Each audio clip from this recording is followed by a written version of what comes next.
Welcome back to the Mustard Seed Buying Company's bookstore halls.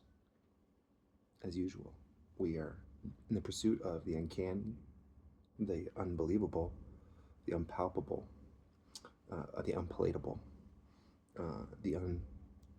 Did I already say uncanny? We'll find out. Books your mom doesn't want you to read, except for those that she does, because they're the Bible. We're going to start today with The World and the Person by Romano Guardini. The World and the Person and Other Writings by Romano Guardini. Romano? I don't know how you say that. Apparently, he is an academic writer that reflects deeply on a bunch of different books, but has a bunch of contemporary writings in there. Pulling a line off the back of the book, his books on Dante, along with his frequent references to Augustine, Pascal, Dostoevsky, Heidegger, and even Nietzsche, present an eclectic but deep and coherent vision of the church and the world. So, must be a Catholic book.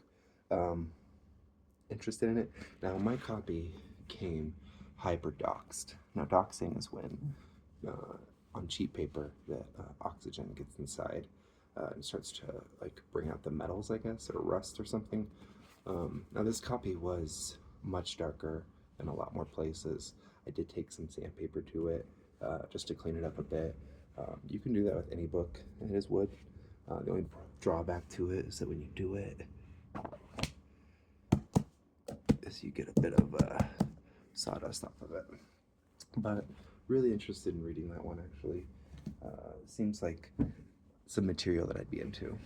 Then we have To Thee, O Lord, which is Poetry, Wisdom, and Songs of Warren C. Wilson.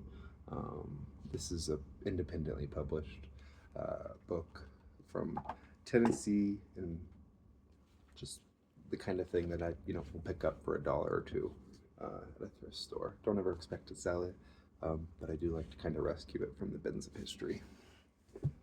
Then we have The Dead of Night by John Marsden. Don't know anything about this book. It's just in really good condition. Probably not worth anything.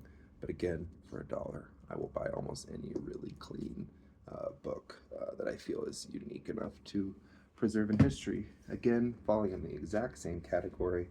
Know nothing about it. The King's Peace by Joe Walton. It's a fairly clean copy. Don't know if anybody's ever read this book. Don't know anything about it, but it's the kind of book that I'm going to pick up for $1 every single time.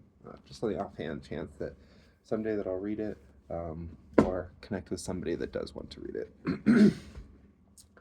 Then we have Erdman's Handbooks to the History of Christianity. I love old Christian books. I love all old faith books.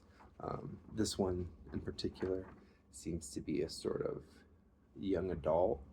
Maybe that's not the right answer, or right word for it. It's a encyclopedia style book with beautiful pictures, beautiful illustrations, and quotations, kind of, the thing that Wikipedia killed.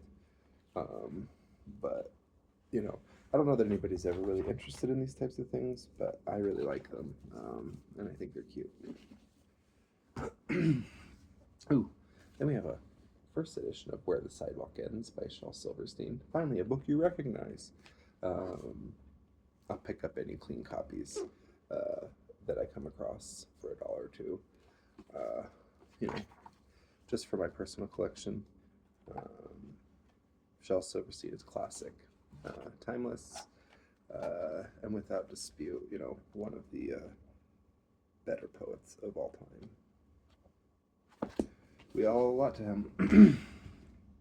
Then I have the first 3 copies first 3 books in the Prince Warriors series.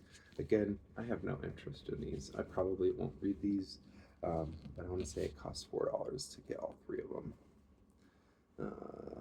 My son might read them. He might be interested in them, or maybe I'll connect with somebody else that really happens to like this kind of thing.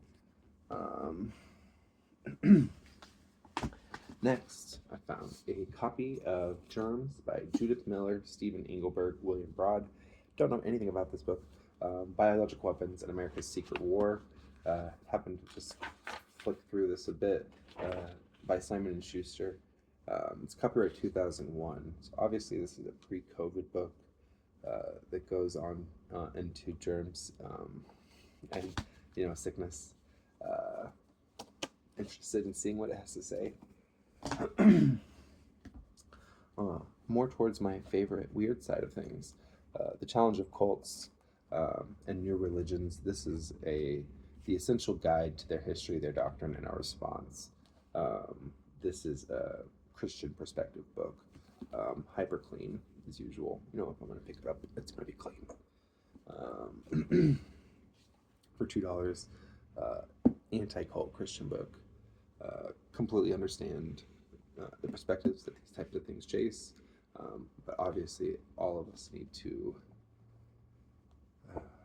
My personal belief is that you try on as many worldviews as you can, and see what you can harness and move forward with. This is boring. Anyway, challenge cults, something that I was particularly intrigued by.